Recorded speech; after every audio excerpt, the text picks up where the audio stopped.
আপনাদের প্রত্যাশা কি?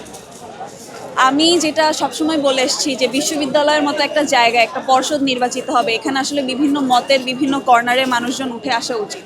সো একই প্যানেল ধরে ভোট দেওয়া উচিত হবে না। বিভিন্ন স্বতন্ত্র বলি বা যে বিভিন্ন প্যানেলেই যোগ্য মানুষজন আছে। সো প্রত্যেক প্যানেল থেকে স্বতন্ত্র প্রার্থী থেকে যোগ্য প্রার্থীকে বেছে নেওয়া উচিত আমি মনে করি। সো প্রতিনিধি হিসেবে তারাই আসবে বা তাদেরকেই আসা উচিত যারা আসলে বিশ্ববিদ্যালয়ের বিভিন্ন কর্নারের বিভিন্ন মতের মানুষজনদের নিয়ে কাজ করতে পারবে।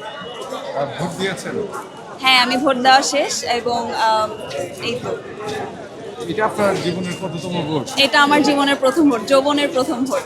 যকশুতেই দিলাম। কেমন মনে হলো? কেমন একটু নার্ভাস লাগছিল এবং ভোট দেওয়ার সময় আমি সবাইকে আহ্বান করব যে আপনারা সময় নিয়ে ভোটটা দিবেন এবং ক্রসটা যেভাবে করে ডিরেকশন দেওয়া আছে ঠিক সেভাবেই দিবেন। এবং আপনারা যাদেরকে ভোট দিতে চাচ্ছেন তাদেরকে নিয়ে একটু আগে স্টাডি করে নিয়ে তারপর ভোটটা দিবেন।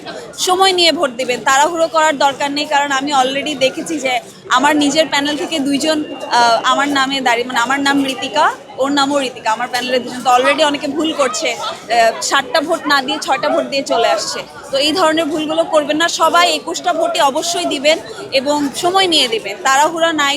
যাদেরকে ভোট দিবেন তাদের ব্যালট, তাদের নামটা আগে থেকে জেনে তারপর সময় নিয়ে বসে আস্তে ধীরে দেবেন। আচ্ছা, থ্যাংক ইউ। প্রথম ভোট যেহেতু আপনি বললেন যে দক্ষিণেই দিয়েছেন, সেক্ষেত্রে অনুভূতিটা কিরকম, কতদিন এই অপেক্ষাটা ছিল?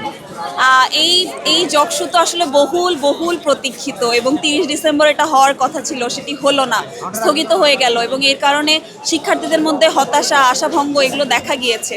এবং আজকে মানুষজন দেখতে পাচ্ছি, বেশ কিছু মানুষজন দেখতে পাচ্ছি, কিন্তু ভেতরে আসলে মানুষজন খুবই কম, বিশেষ করে সায়েন্স ফ্যাকাল্টির ওদিকে ভীষণ মানুষজন কম। তো আমি সবাইকে আহ্বান করবো যে আপনারা ভোট দিতে আসুন, যত বেশি সাধারণ শিক্ষার্থী ভোট দিবে তত বেশি গণতান্ত্রিক নির্বাচন হবে।